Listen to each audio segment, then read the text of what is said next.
Shalom pemirsa CBN Indonesia, bahagia yang saya rasakan karena kita bisa kembali untuk bertemu membahas akan Injil kebenaran yang terambil dalam buku Bersama Tuhan di Waktu Fajar ini, yang kembali mengajarkan kepada kita bahwa kita selalu dinanti-nantikan oleh Tuhan karena kita adalah ciptaan Tuhan yang ingin bertobat, sehingga Tuhan sedang menanti-nantikan kita untuk bertobat. Sebelum kita memulai akan bacaan ini, saya kembali mengundang saudara-saudara semua untuk bisa mengundang Roh Kudus agar hadir dalam hati dan pikiran saudara, supaya kita dilimpahkan oleh kuasa dan kebenaran, supaya kita bisa mendengarkan ini dan kita bisa mengetahui akan maksud dan tujuan Tuhan, sehingga Dia berikan pelajaran ini kepada kita untuk kita mengerti. Jadi saat ini saya ambil dari halaman 91 dari buku Bersama Tuhan di Waktu Fajar ini, yang dengan judul besarnya sendiri adalah Dia Peduli kepada Anak-anaknya. Ayat intinya sendiri terambil dalam Markus 10 ayat 14 dan 15 yang berbunyi demikian: Biarkanlah anak-anak itu datang kepadaku, jangan menghalang-halangi mereka, sebab orang yang seperti itulah yang mempunyai kerajaan Tuhan. Aku berkata kepadamu, sesungguhnya barang siapa tidak menyambut kerajaan Tuhan seperti seorang anak kecil, ia tidak akan masuk ke dalamnya. Menarik ya, di mana Tuhan mengajarkan kepada kita bahwa ada sekumpulan orang yang ingin untuk bertemu dengan Tuhan, tapi seringkali kita yang mengerti, kita ingin menjatuhkan mereka dengan cara kita menghalang-halangi mereka untuk tidak mencapai pada titik pertemuan itu. Seringkali kita menggunakan cara-cara setan untuk kita jatuhkan mereka. Tapi Tuhan mengatakan kepada kita saat ini bahwa ya, kita yang sudah mengerti sedikit, kita jangan pernah jadi batu sandungan buat orang yang ingin datang sungguh-sungguh ke hadapan hadiratnya. Karena kalau kita menghalangi itu, kita sendiri tidak akan menyambut kerajaan Tuhan, karena kita tidak bisa masuk ke dalamnya. Tapi orang yang sungguh-sungguh mencari akan masuk dan bertemu Yesus di dalam itu.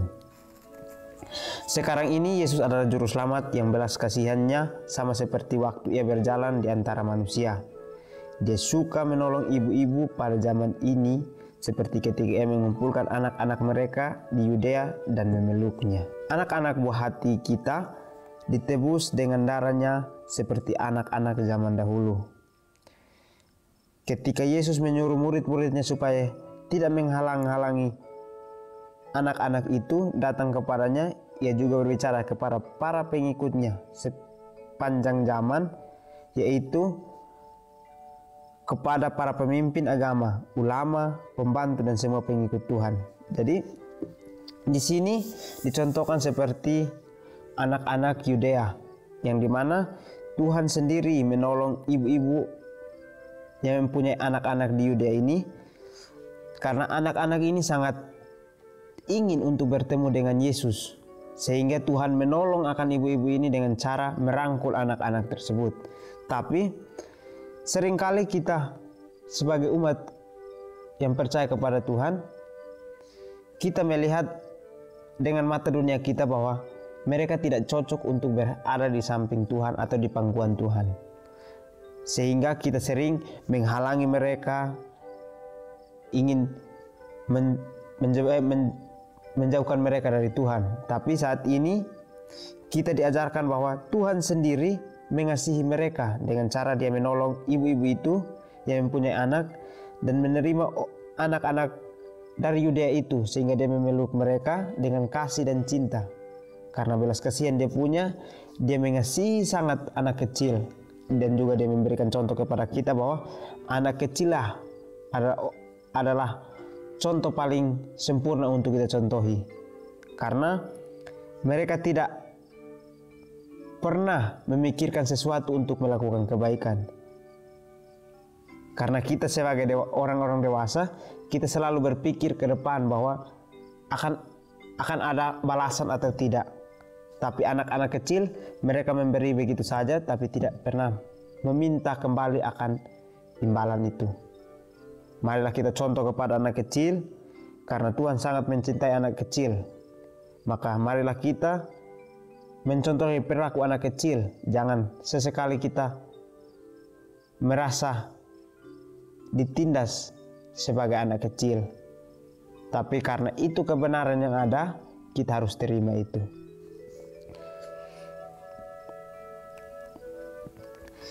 Yesus menarik anak-anak itu dan berkata kepada mereka, "Biarkanlah anak-anak itu datang kepadaku." Seakan-akan dia berkata, mereka akan datang kalau engkau tidak menghalang-halangi mereka. Pada saat anak-anak Yudea datang, Yesus memanggil mereka.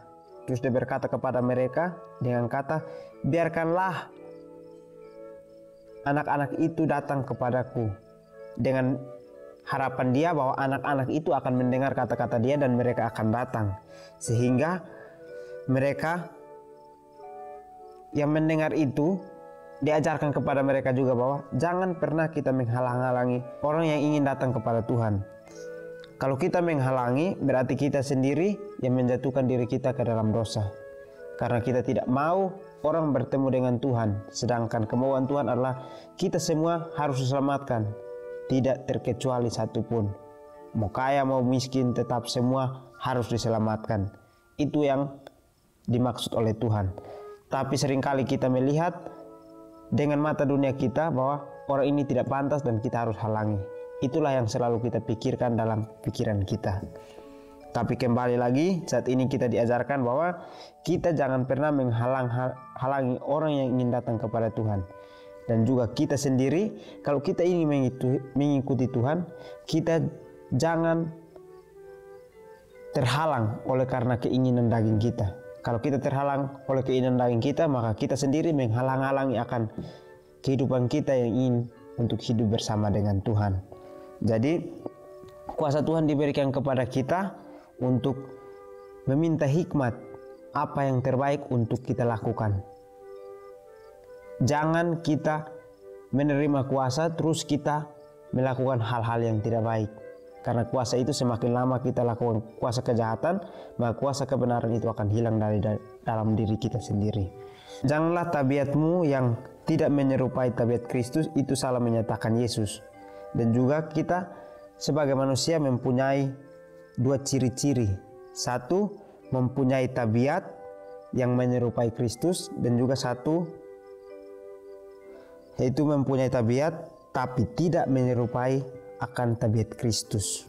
Seringkali ini kita tidak bisa untuk mengambil kesimpulan secara langsung, karena dua-duanya sangat rumit untuk ditentukan. Hanya melalui hikmat dan iman kita bisa meminta itu kepada Tuhan, dan Tuhan akan memberikan kita jawabannya mana yang terbaik untuk kita pilih. Karena yang tidak menyerupai Kristus akan membuat kita bingung dan kita akan mengikuti jalannya. Tapi kalau yang menyerupai Kristus, maka orang itu akan mendapat kuasa dan dia mengerti akan maksud dan tujuan Tuhan. Tapi jangan salah, dua-dua ini saling berkaitan. Ada satu yang membingungkan, ada satu yang menguatkan. Seringkali kalau kita mendengar satu, pasti kita dikuatkan. Tapi kalau kita mendengar kedua-duanya, maka kita akan bingung sendiri. Kita akan bingung menentukan mana yang kemauan Tuhan dan mana yang tidak. Jadi kalau kita ingin untuk percaya kepada Tuhan, maka sembahlah satu Tuhan. Tidak boleh lebih dari satu, karena kalau kita lebih dari satu, maka kita sendiri akan merasa ada keraguan dalam diri kita. Kita ragu untuk maju dan kita ragu juga untuk mundur. Itulah yang akan terjadi dalam kehidupan kita. Jangan menjauhkan anak-anak itu daripadanya dengan kekakuan dan kekasaranmu. Jangan pernah membuat sampai mereka merasa bahwa surga itu bukanlah suatu tempat yang menyenangkan bagi mereka kalau engkau ada di situ. Jadi Tuhan juga mengatakan kepada murid-muridnya bahwa jangan sekali-kali menjauhkan anak-anak itu daripadanya dan membuat mereka kaku dan menindas mereka, tetapi harus menerima mereka dengan lemah lembut seperti Tuhan menerima akan murid-muridnya. Dan juga Tuhan tidak pernah kasar kepada mereka. Dia datang memanggil mereka dengan pekerjaan yang berbeda-beda. Pekerjaan yang mereka punya adalah pekerjaan yang sangat berdosa, tapi Tuhan mengampuni mereka sehingga Dia panggil mereka untuk bisa menjadi contoh bahwa orang yang tidak layak, orang yang mempunyai kekurangan, Tuhan pakai itu untuk menginjil. Apalagi orang yang masih dilihat agak sempurna atau lumayan untuk dikatakan sempurna sesuai fisik dan perbuatannya yang sempurna melalui dunia, tapi Tuhan memakai itu juga. Jadi kita yang sebagai manusia yang mempunyai kekurangan, marilah kita meminta kepada Tuhan untuk kita dipenuhi dengan rasa kelemah lembutan dan belas kasihan yang selalu ada dalam diri kita. Dan juga sesekali jangan kita membuat anak-anak itu merasa bahwa surga itu bukanlah tempat yang menyenangkan bagi mereka kalau kita atau semua umat percaya ada di situ. Ada yang mengatakan dia percaya, dan dengan kepercayaannya dia mencari celah untuk menjauhkan mereka dari Tuhan, sehingga orang-orang yang ingin belajar mereka merasa bahwa surga bukanlah tempat yang menyenangkan, karena pada saat mereka mencari saja mereka sudah dikasari dengan kekakuan mereka lakukan, dan juga mereka ragu untuk masuk ke tempat itu karena mereka pikir bahwa orang yang sama yang kita hadapi sekarang akan kita hadapi juga di sana. Jadi mereka merasa bahwa surga itu adalah tempat yang dimana kita ditindas. Tapi sebenarnya maksud Tuhan atau sebenarnya yang Tuhan inginkan adalah kita menerima orang dengan kasih dan belas kasihan, dan menunjukkan bahwa surga itu adalah tempat di mana kita akan bertemu dengan Tuhan muka dengan muka, sehingga kita merasakan akan harmonisnya keluarga karena kita hidup tanpa ada dosa dan kesakitan sekalipun. Jangan memberi kesan palsu kepada mereka bahwa agama Tuhan adalah agama yang gelap, bahwa untuk mendekati Yesus mereka harus membuang segala sesuatu yang menggembirakan hidup. Jadi seringkali orang ingin mencari Tuhan itu mereka sangat gembira karena merasa bahwa mereka akan mendapatkan kegembiraan. Tapi di saat mereka senang untuk datang kepada Yesus, ada saja halangan yang mereka hadapi, di mana akan terjadi pembelajaran yang secara tidak sadari itu adalah hal palsu yang mereka berikan. Mereka berikan itu dengan cara bahwa agama Tuhan adalah agama yang gelap. Itu adalah cara setan untuk menjatuhkan manusia. Kita harus tahu itu bahwa kalau kita ingin mendekatkan hidup kita dengan Yesus dan membuat hidup kita lebih sempurna, maka setan juga tidak akan pernah tinggal diam. Dia akan membawa hal-hal kepalsuan itu kepada orang-orang yang percaya kepada setan itu, dan akan menggoda kita sehingga kita sendiri ragu untuk maju. Tapi saat ini Tuhan mengajarkan, memberi kita bahwa kita yang mengerti, janganlah kita memberi kesan palsu kepada orang-orang yang sungguh-sungguh ingin mencari dengan Tuhan. Kalau kita tidak menyetujui dengan maksud Tuhan, maka kita jangan pernah untuk membatasi orang untuk bertemu dengan Yesus. Tapi kita harus berusaha untuk kita bisa sama seperti mereka yang sungguh-sungguh untuk bertemu dengan Yesus. Jadi marilah kita berdoa secara kuat supaya meminta Roh Kudus, dan kita lakukan itu dalam aktivitas kita. Selalu kita minta Tuhan hikmat dan iman supaya kita bisa terus bertumbuh dan memberikan yang terbaik dalam kehidupan kita untuk bisa lebih bertobat lagi. Sementara Roh Kudus bekerja di dalam hati anak-anak itu, bekerja semalah dalam pekerjaannya. Ajarlah mereka bahwa Juru Selamat memanggil mereka, bahwa tidak ada yang lebih menggembirakan baginya daripada mereka menyerahkan diri kepadanya pada masa bertumbuh dan masa segar.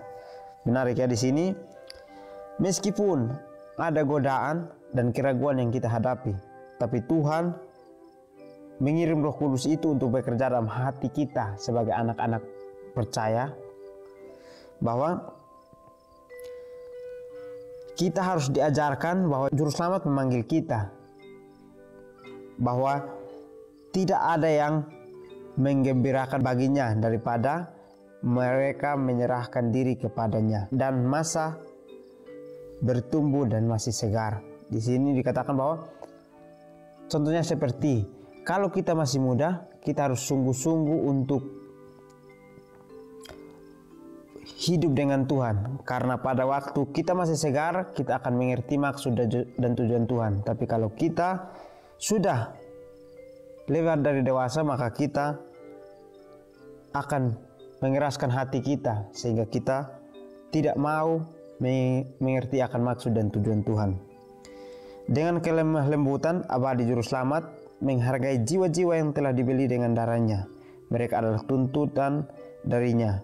Ia memandang mereka dengan rasa rindu yang tak terkatakan. Jadi kelemah lembutan dan Juru Selamat menghargai jiwa-jiwa yang telah dibeli dengan darah, di mana kelembutan dari Juru Selamat itu menghargai jiwa-jiwa kita, karena kita telah diselamatkan dan dibeli oleh darah Kristus yang mahal, yang tidak bisa kita balas begitu saja, tapi kita harus balas dengan cara kita rela berkorban, mempunyai belas kasihan, serta mempunyai kasih untuk kita hidupkan dalam kehidupan kita sehari-hari. Ia memandang kita dengan rasa rindu yang tak terkatakan. Tuhan sedang menanti kita dengan rasa yang penuh kerinduan, di mana kita yang sudah dibeli dengan darahnya yang mahal, kita harus datang dan berbalik lebih dekat kepada Tuhan, sehingga kehidupan kita bersama dengan Tuhan itu nyata untuk kita rasakan. Jadi saat ini Tuhan sangat peduli kepada kita anak-anaknya. Dia sangat menanti-nantikan akan kita untuk sungguh-sungguh datang kepadanya. Jadi marilah kita yang mendengar dan juga yang akan mendengar bisa membuat kita menjadi orang-orang yang sungguh-sungguh untuk datang kepada Tuhan. Karena kita tidak akan pernah dihalangi kalau kita sungguh-sungguh datang kepada Tuhan, karena Roh Kudus telah dikirim kepada kita masing-masing dan juga sudah diberikan pelajaran kepada semua para pengikut Tuhan bahwa tidak harus untuk menghalang-halangi orang yang ingin bertemu dengan Yesus. Jadi mungkin ini saja yang dapat saya sampaikan. Firman ini bisa menjadi pedoman bagi hidup kita masing-masing, supaya kita mengerti maksud dan tujuan Tuhan dalam kehidupan kita. Dan biarlah firman ini saya bawakan dalam nama Tuhan Yesus. Haleluya. Amin.